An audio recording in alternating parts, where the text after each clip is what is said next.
Are you a podcaster? Maybe you've got that big idea and you're looking for a network to join.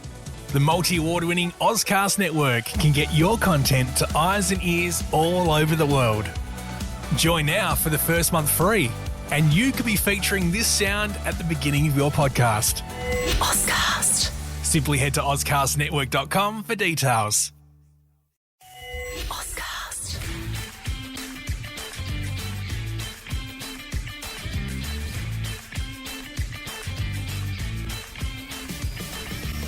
Well, we're not too far away from it all commencing for real. The pre-season is done. It finished with a win over North Melbourne. And now we start building up to round one. Everyone's looking at the team and how it's going to shape up. It looks pretty much nailed on, apart from a couple of places. Sans, hopefully, an injury or two that might occur. But Drew Jones, compared to the last few pre-seasons, my goodness, we're in a far better shape in comparison. Daniel Garb, hello. We're second on the pre-season ladder. Yeah, beauty. 2 from 2. We've literally played the two other bottom clubs from last season. But yeah, I'm excited. Our expectations obviously aren't through the roof, but new coach, new game style, new players, sense of optimism, lots of young talent. You know, there's some competition for spots, which, you know, it sounds like it's weird to say. It's hard to fit everyone in, even though we're sort of hovering around the bottom of the ladder. So, yeah, I'm really excited for what's to come. It's a shame this weekend, you know, from a footy perspective, we don't quite, you know, get the full complement of games. And obviously some of that's out of our control. But, yeah, we're not too far away from, well, actually, we've got to wait the whole of next weekend, don't we, for the coast off. But, yeah, lots to look forward to. So we'll go through the game from the weekend against North. Lots of suggestions for player discussion on Twitter /X. So thank you for all of those submissions. We'll get through all of those players. Before we look at the game, though, Drew, big news. There's a couple of big news items. I know you've had a bit of news around Chad Warner, which we should probably address off the top. But before that, the song, as expected, is gone. See you later to... That's a jazzed up version of the Eagles song. And I think everyone agrees that the smart decision there has been made, and it seemed inevitable since Don Pike took over. Yeah, so just give me a score out of 10 for how much you actually cared about this, like 10 being the most, 0 being don't really care. Good question. I'd say probably a 6. But I will add the caveat of, because I don't live in Perth, I don't go to games every week.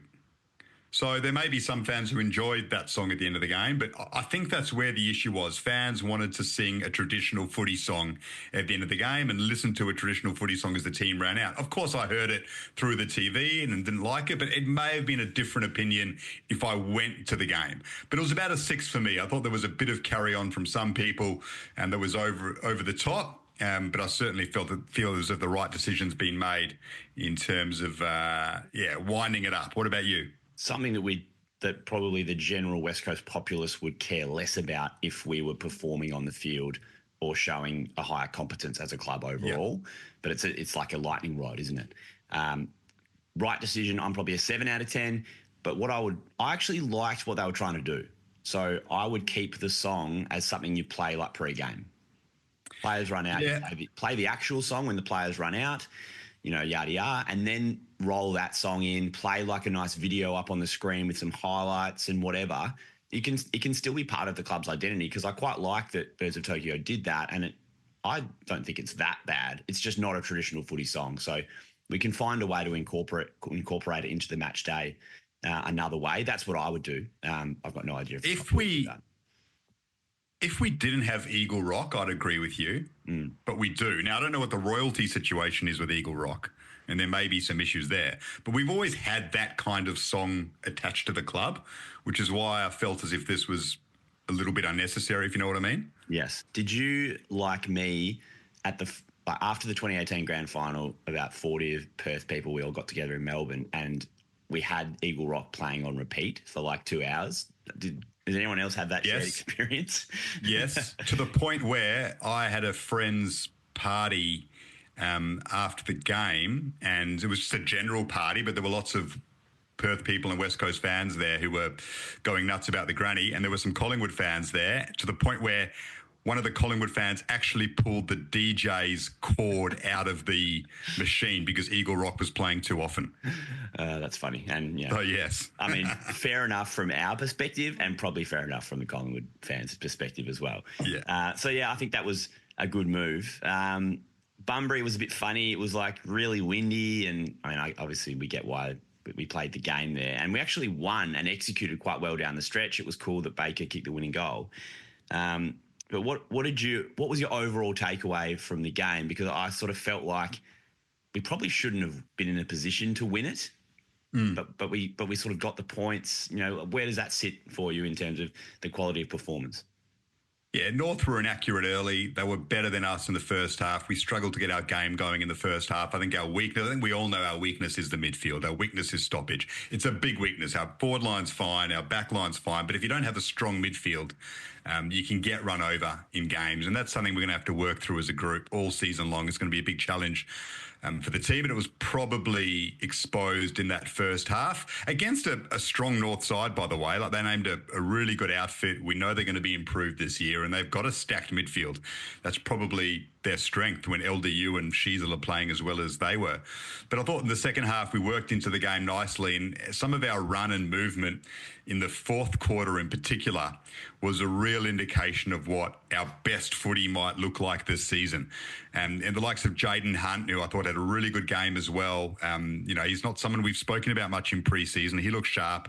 Tyrell Dewar late gave us a lot of dash. Tim Kelly's overall game was fantastic. I mean, it's early doors, but if that's a sign of the Tim Kelly we're going to get this season, that's something to really be enthused about. And obviously Baker and Graham had good performances. Baker's big goal late, Harry Edwards' big mark late. They were some of the standouts. But overall, I think the second half performance was really encouraging and exciting. But there's that concern about being overrun in the midfield, which was on show, unfortunately, in that first half. Yeah, we came up against a ruckman who is clearly at the peak of his powers in Tristan Sherry, not only in the way that he wins taps, but also his follow-up work around the ground. So, yeah, Flynn got a bit run over. I feel like he's still kind of trying to find himself at West Coast and probably needs a few games under his belt and a bit of continuity with his body. And then Sheasel and as you said, LDU were both great. I mean, they've still got Parker and Simpkin to come back into that team. I think they're going to be okay this year, North. And perhaps their strong area is a weaker area for us. But yeah, I think we got a glimpse into the game plan, which that was exciting for me. Like the way they were moving the ball, like run and gun with lots of handball, risk taking with ball in hand in tight spaces, didn't always come off. Feel like, it's only going to get better week on week the longer that we get to practice it in game and build confidence in that area. So yeah, there were some positive signs for us. I think, it was good to see Baker, properly playing in that roll down back. Jack Graham, in terms of the energy and pressure and, just physical body-on-body contact and, all the little one percenters that he was doing, I think that was quite exciting. Like, he sort of comes as advertised, doesn't he? Like, he looks fit, looks strong, training standards, leadership, all that stuff. So, yeah, there was some positives to take out. Yeah, Matt Owies, I thought, maybe quietish in games in pre-season so far, but, I'm not sure if he kicked a goal, but, his goal assist numbers were high. His tackling, I think he had 6 tackles inside forward 50. That's something we needed to improve on massively.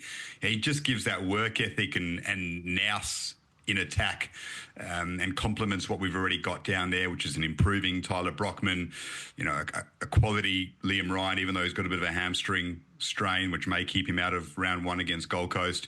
The veteran in Jamie Cripps, I thought always impressed as well, which was nice to see. The ruck situation you touched on with Flynn, so it seems like it's fleshing itself out a little bit now. I put a poll on X the other day about what way the fans think will go, and it feels as if it's going to be, this was 48% went for this, Flynn and Archer Reid, which is how McWalter went in this practice game, with Bailey Williams then chiming in a bit later. It feels as if Archer Reid's gone past Jack Williams.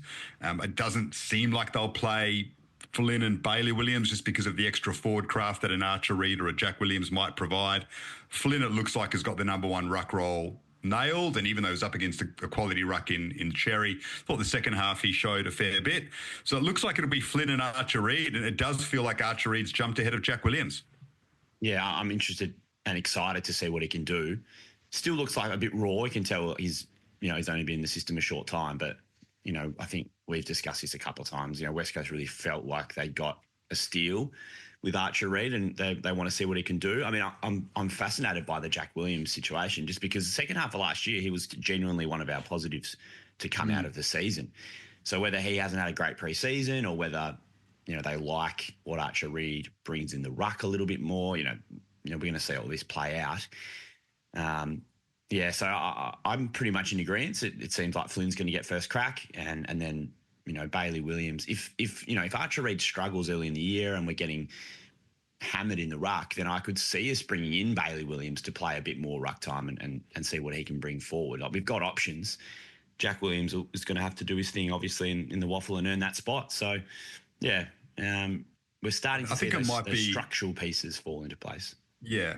I think it might be a little bit of horses for courses as the season goes on. Like, unless Flynn dominates early, against a guy like Witts, he seems like the perfect option, bigger body, could wrestle him a bit more. But let's say you're playing against, Carlton with a Tom de Koning who's going to run all over the ground. Maybe Bailey Williams is a better option in that situation, and maybe you sacrifice an Archer Reid and you play Bailey so you don't get smashed in the ruck. I think that's something they'll probably weigh up. But I think Archer Reid, we know that he's impressed in pre-season, looked good up forward. I think he's looked pretty handy in the ruck. I mean, yes, he's still raw, but he's very tall and he seems to hold his own. He's got a fair bit of competitiveness. From the little clips we've seen, it seems like he really enjoys it as well. And he's got a bit of oomph about him when it comes to contesting the ruck contest. So, yeah, I've liked what I've seen in that regard. So I'm encouraged by it. Yeah, perhaps he's got a little bit more competitiveness than Jack Williams. Maybe that's what McQualter has seen through the preseason. Maybe that's why he's getting the leg up. Maybe he fits the game style better when the ball hits the ground. There's so many factors that we have to that we'll see play out. Just one on Harley Reid. So I don't know if you heard Xavier Ellis talking about this recently. So he said he was there for the game I assume for Triple M, and he said that Reid didn't run out with the team. He was already out on the field doing run-throughs. And he couldn't work out whether he was doing top-up, like extra running, or if he was doing a fitness test to actually play in the game. He then joins in with the team as they run out and starts to warm up with the team. But he was already out there. And then, I mean, he was pretty quiet. He did he had a couple of moments. I think Adam Papalier or maybe Will Schofield on the commentary, they commented on the fact that he gave a release handball a couple of times instead of just trying the don't argue straight away and get caught on the ball, and that was a positive sign. But what is your take on Harley Reid in terms of how he seems placed for the season? So I don't think it's any secret that he came back for the start of pre-season in ordinary shape, wasn't in the best nick. Then he copped that concussion, little leg injury. I think post-Christmas he's looked really good in terms of his body and his physique. I think he maybe got a little wake-up call and really knuckled down, and he's looked fine since then. And then while he's had that leg concern, which has held him back a little bit, I think his progression has been pretty solid. And in the intra-club a couple of weeks ago, he looked brilliant. I mean, palming off 4 or 5 blokes and dominating through the middle. Yeah, final practice game. Maybe they wanted him to have some minutes, but at the same time, not push himself too much. Just be wary of the loads on his body, considering he's had a couple of concerns. Get through the game, get a feel for it. Don't overdo it. And then you've got 2 weeks to build up to round 1, and then you hit it hard. That would be my take on it. And I've still got every reason to think that Harley Reid's going to go up a level again this season. I've seen a bit of commentary around second-year blues. I don't see that whatsoever. I think the absolute elite talents of which Harley Reid is, they don't go through that. They just progress. And I think we'll see a progression from him this season, which is hugely exciting. Yeah, he's too good a player, too much talent to have second-year blues. Like, he'll find a way to make it work.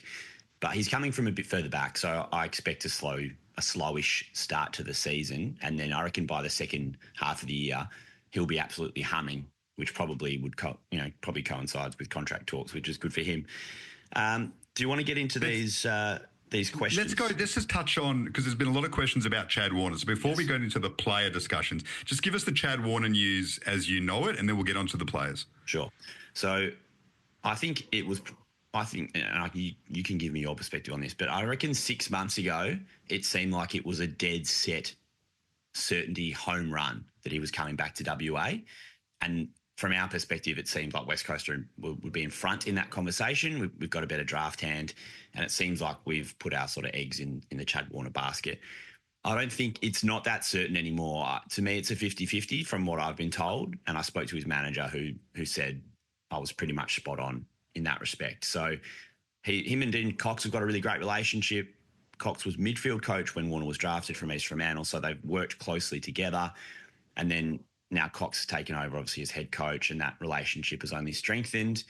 And so it's just a genuine toss-up for Chad now. Like, he wants to come home and be with his family. Like, you know, you can understand from that perspective why he would want to do that. But he's a loyal guy, just loves the Swans, and he's obviously desperate to win a flag with a team that's been contending for a while now. So, yeah, it sounds like he's genuinely struggling with the decision, and so it's just things will just have to play out this year. Cal Toomey reported only maybe an hour or two after I was on AFL Tonight talking about Chad that they've offered him a 2-year deal to take him through to free agency. And then you throw in the extra thing, which is now that Corey Warner, his younger brother, has signed on for another 2 years as well. So Corey Warner is going to play, I reckon, almost every week as the high half forward at the Swans. And I don't think it's a total coincidence that they have found a spot for him and found a role for him that, you know, I think that them as a package, it makes sense. And I'm certainly not saying that Corey's not good enough to play that role, but it's all sort of working out well for the Warner family in Sydney right now, which I think is. Are you a podcaster? Maybe you've got that big idea and you're looking for a network to join. The multi-award-winning Ozcast network can get your content to eyes and ears all over the world.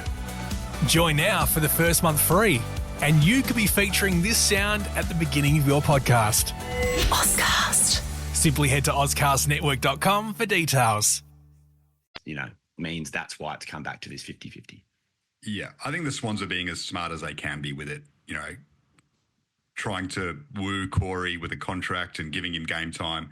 It's going to be hard to keep his spot, regardless of how much they want to keep Chad happy, because it's very competitive there when they get some players back.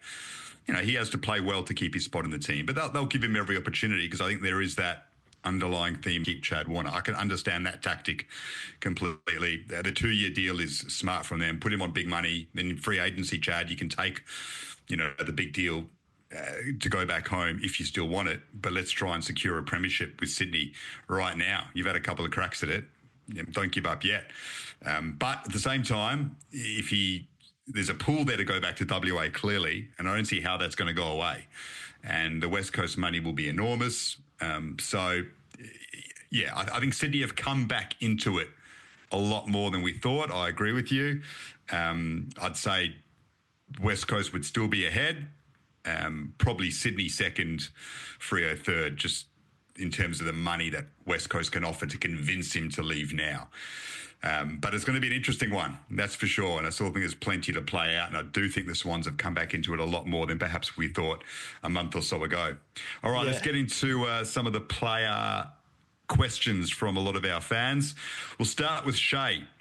Jack Hutchinson, what have you made of him so far? The Hutch, like him. I think now when I think about his progression and what he brings to the team, I just keep thinking about the match sim against Richmond where he was just running down the wing, like tackling and tapping the ball and giving handballs. Like it was like a 120 metre effort, like sprint.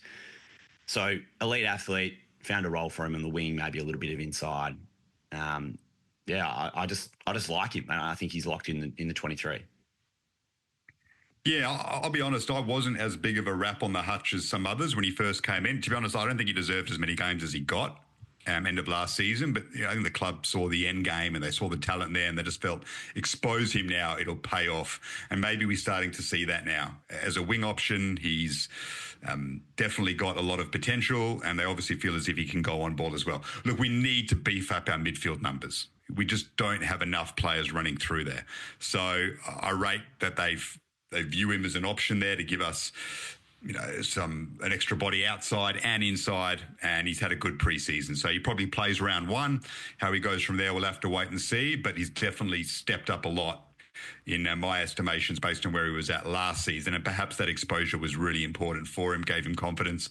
And he's given him a role in preseason, and he's thriving with some of that clarity. From Bruce Chan, one of the big questions in preseason, I'll start with this: Campbell Chesser, where to? I think you said it at the end of last season, Drew, in our review, that it's probably just a miss, the pick, and he's probably just a bust. I mean, it's looking that way at the moment. Hasn't had a preseason of note at all. Has barely been discussed. Now he's got this ankle injury, which keeps him out for a while. Final year of his contract. I mean, as it stands right now, it's hard to see him staying in our list at the end of next season. I mean, my prediction as it is right now is that he lands up on a rookie list in Victoria for the start of next season somewhere. Someone else gives him a chance based on his draft position and potential. But he's coming from a long, long way back, and it's just a real shame, but he's just so far off it at the moment. Yeah, it's a shame. That COVID draft, there was some funny stuff happened, and we had a crack. It was a misread on, his talent or, skill set or whatever he was going to bring.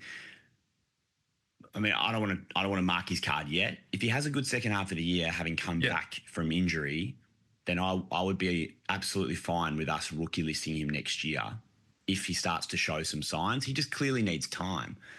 It's just hard to give someone time when you're trying to give guys games who are actually showing something, and he's sort of showing nothing. So, yeah, I wish him all the best. Hopefully he gets back from the ankle, and, let's see. But yes, my position is that it was a miss. Yeah, I'd love to see it come right for him. I still think it can, but my goodness, it'd be a surprise if it happened from where he's at right now and the other players we've got coming through. And Bruce wants to know about Liam Duggan, solid citizen. What's his best role? I think his best role is halfback, but I just think because of Ruben Jinby going back there and Baker coming in, the emergence of Brady Hoff, our need for midfield numbers, his experience means we push him up the ground. He plays a bit of wing, plays a bit of on ball, gives us some extra leadership and toughness in those areas. Yeah, his disposal might be hit and miss sometimes, but he's still an experienced footballer, a premiership player. I still like Liam Duggan in and around those areas. I don't really like some of the negativity that comes with him. So for me, he has to play in the midfield because of the other options and our needs right now, and it's fine with me. Well, his versatility is a huge asset. He can probably play 4 different roles: inside, mid, wing, halfback, and maybe sort of a lockish down defender. So, yeah, I mean, I'm not one of the people that bashes Duggan. I get why people get frustrated by his disposal, but I think he's a very solid AFL footballer, and he's a very important player to our club. So the fact that we're able to plug him in where we need him is great. And as you say, right now he's sort of needed as a centre bounce midfielder. Bruce also asking about Darcy Cameron as a possibility to bring to the club. Yeah, I did hear some mail on the weekend that we were into him, and then that came out in Cal Toomey's article as well. So that's an exciting one. I'm a big Darcy Cameron fan. I've taken him in 2 of my fantasy drafts, Drewy. So if he gets injured this year, I'm screwed. He's my number 1 ruck in both of my teams. I really like the way he finished the end of last season. Smooth mover, in his prime now. Hasn't played a heap of footy, so his body's still fresh enough. Yeah, I'd love us to get him next season. But, hey, let's back our boys in for now. Let's back Matty Flynn in. Let's back Bailey Williams and Archer Reed, and who knows what Harry Barnett does in the waffle, and let's see where we're at in that sense. But, yeah, it's a very good option for us if we feel we need to improve that area of the field, which there's a good chance we will. It's one to watch. I'd love him at the Eagles. I think he's a really good player.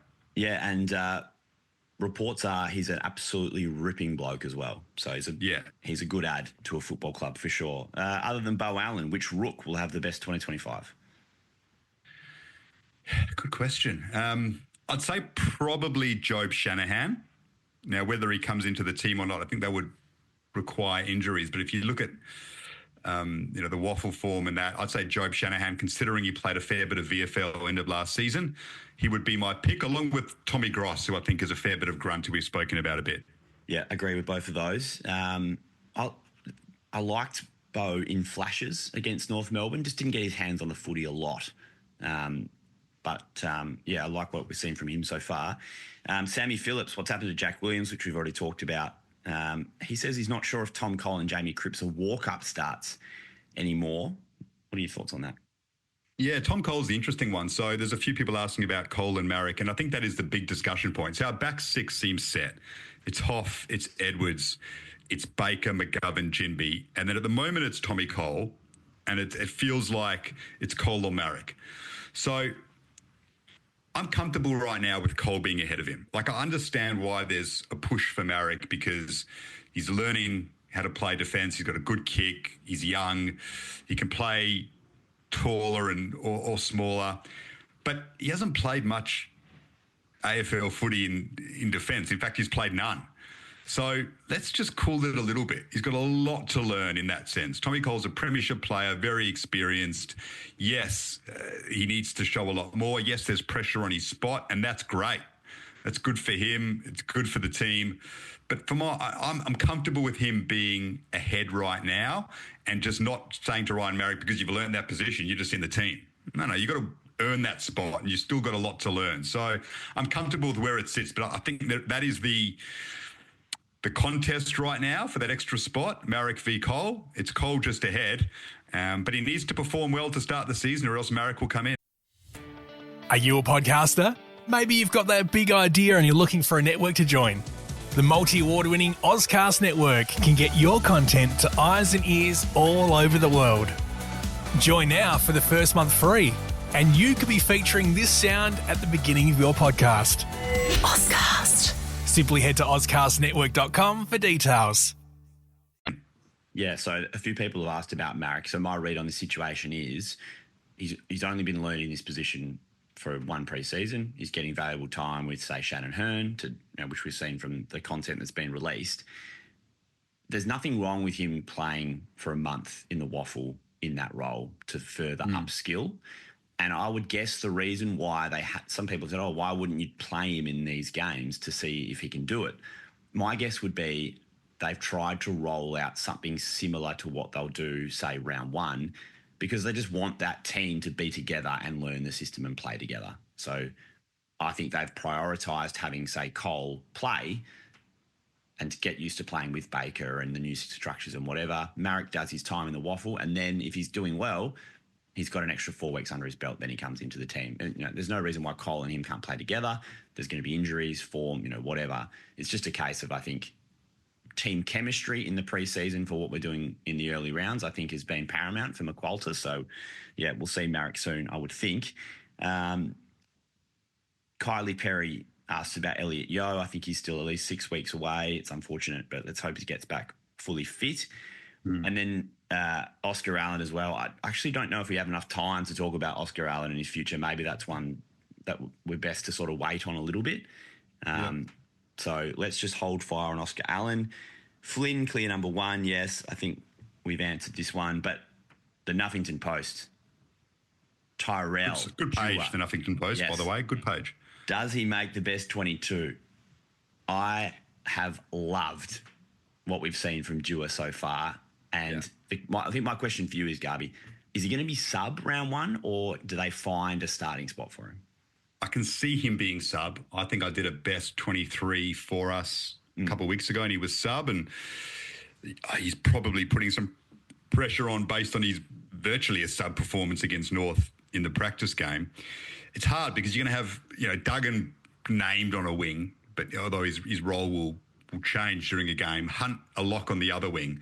There's Hutchinson as well, who offers a bit more in terms of playing inside. He's just a little bit unlucky. Like, everything in terms of his form says, yes, he should be in the team. But you've got those wing options, and then you've got Owies, who's in, Flyen. You've got Brockman, who's had an excellent preseason, of course, and then Cripper. I think if Liam Ryan is out for round one, there's an obvious replacement there, and that's Tyrell Dewar. So that's bang on. If Flyen gets up, then he's probably sub. That's the way I look at it. But he's done everything right. And if Flyen is out, I think we're all very comfortable that Dewar comes into the team. Yeah, I think he's a lock for sub for round one. That just feels like the right move. But I've loved what we've seen from him so far this preseason. What else have we We'll go to Tommy Carullo. So We've spoken about Reed ×2, who he wants to know about. Stacey asked about Jack Williams. We've already spoken about Jack. So Tommy wants to know about Reed ×2. We've spoken about Dewar. I mean, Baker and Graham we've touched on. Let's give Brockman a bit of love because, that was an anticipated recruit for last season that didn't really come through, but it feels as if the pennies dropped for him. Yeah, it's been a genuine surprise packet for us in the preseason. Like I'd sort of, it's not like you've forgotten about him or pushed him to the side, but my expectations were just a little bit lower. But he seems like a new man. Exactly what he came as advertised. So yeah, it's pretty exciting. I think he's played himself into the 22. Yes, I think he's without a doubt in the team for round one, no doubt. And he can move up the ground as well. Just so much time. Whenever he gets the football, he never looks rushed. That's what I love about him. And he can kick a goal, as we all know as well. If I'm missing your question, it's because we've already asked it, so I'm sure you understand that. But let's go down to Daniel Brooker. Harry Edwards and his impressive pracky match. We've spoken about Harry a lot. We know he's got talent. We know that's why we were happy to trade Tommy Barrass because we had Harry Edwards waiting there. So really encouraging. The question I've got is, how concerning is it, Drew, if the governor or Harry go down? Or what do we do next in terms of our key backs? Because I think we feel pretty much set in those positions at the moment. It's just the depth that's the issue, right? Yeah, and that's why my gut feel was that they would opt to bring in Tomlinson because he was just such a safe backup option. Whereas Sandy Brock is a bit more speculative. Like I'm not totally sure, how solid he would be if he came in and had to play keeper straight away. So that's sort of a bit up in the air from my perspective. Obviously, you've got to back in the club's list management recruiters that they've seen enough from him at training. But I guess between him and Rhett Bazzo, then you're starting to talk about, well, do you throw Jack Williams back there or something like that? Can Job Shanahan come in and play key back so early? But yes, Oscar Allen, we've spoken about. Yeah, but we don't have an experienced backup key defensive player. That's just the reality. Yeah. Let's move through. Americans watching the footy. Wants to know, it says, let's talk about Brady Hoff. Why not? I mean, we shouldn't be just putting him to the side because we know how good he is. Let's give him some love as well. He wants to talk a bit of Luca Grego. The Hoff has put on some beef, hasn't he? He looks bigger. I mean, don't hassle the Hoff at the moment. He has really added some size. He's going to go up another level. We talk about quality players and not dipping. I'm not worried about the Hoff at all, considering the extra bulk he's carrying right now, which is great. I think all things being equal, at the end of the season, we'll probably consider him one of the best small defenders in the league. It's unlikely that he'll get the props for that nationally. Yep. But that's fine. But yeah, I mean, if the next step for him is to add the intercept and rebounding stuff to his game, and then that's when he becomes, a star. We know how good he is at shutting down. He plays well on tall and smalls, quick, athletic, getting stronger. If he can add that offensive part to his game, then he'll be, such a valuable player for us. But if we're winning the flag in however many years, he's going to be a key part of it. He's a very important player for us. Yeah, the next Brad Shepherd, that's for sure. And Luca Grego is looking good. We probably should have mentioned him in terms of the rookies. People want to know how far, the likes of Grego and Gross are off the team. They're still a fair way off because we have depth at the moment and we don't have any injuries, which is great. So he'll earn his trade in the waffle, but he's got some talent and he could certainly push for a game at some stage this season. Rones wants to know about Jamie Cripps. How secure is his spot in the team? It's a good question. Well, he has such an incredible body of work and such a huge amount of respect for his work rate and the way that he plays his role within the club that, it's his spot to lose. But yeah, we now that Brockman's playing good footy and Matt Owens is at the footy club, that just means that there's more depth in that position. So, he'll be held accountable for selection integrity. But yeah, I mean, for mine, he starts the season in the 22. Yeah, I think he does, but I think there's serious pressure on. And it wouldn't surprise me if this is his last season of footy. If he looks at the depth we've got in those ranks. And I think he maybe starts to transition at some stage to like an advisor for those guys. He's probably started that already. I think he'll be managed a lot during the season. He's not going to play every game. and that's fine. And he'll start transitioning to a bit of a mentor for the small forwards, and then this is probably his last season of AFL footy, I'd imagine. But that doesn't mean he can't have a big campaign. So plenty to offer, but it's definitely, we're looking at other options now, which I think is healthy for the team. A couple of questions about Elijah Hewitt from Jared Hayes, from Andrew Carter, and then we'll get on to one about Harry Barnett. I think I don't think there's any concern around Elijah just being managed for the last practice game. I think they're very wary of his injury record, massive preseason. Now let's almost wrap him up in cotton wool so he's right for round one. Let's not flirt with that at all, considering how much footy he's missed. That's my read on it. Yeah, I'm 100% with you. There's no need to overload him. Let's just take this slow. This is a 14-year relationship. We don't have to rush into it.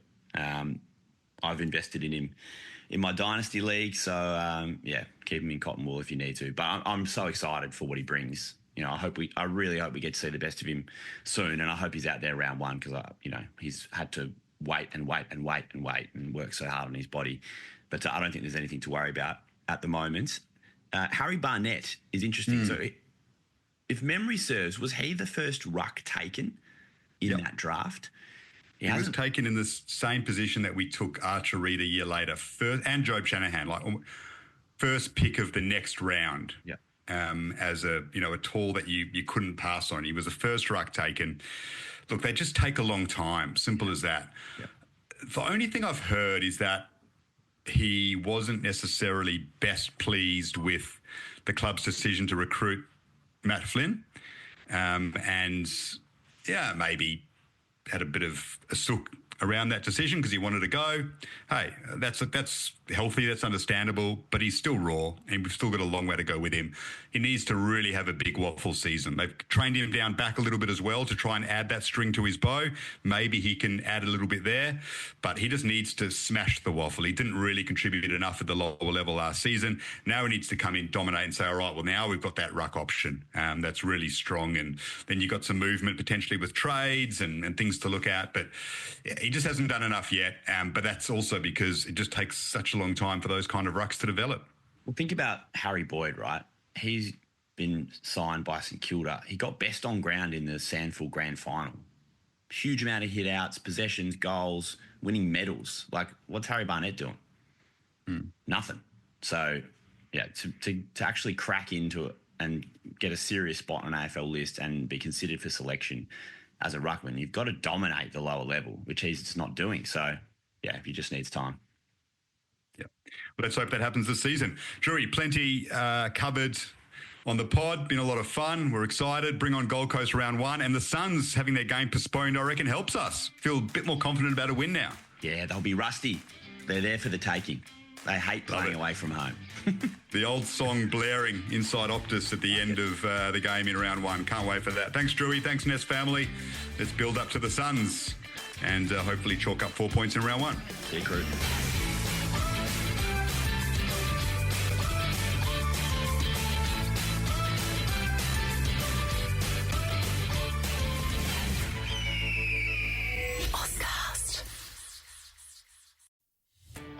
Are you a podcaster? Maybe you've got that big idea and you're looking for a network to join.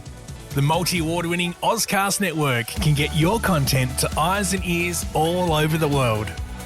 Join now for the first month free, and you could be featuring this sound at the beginning of your podcast. Ozcast.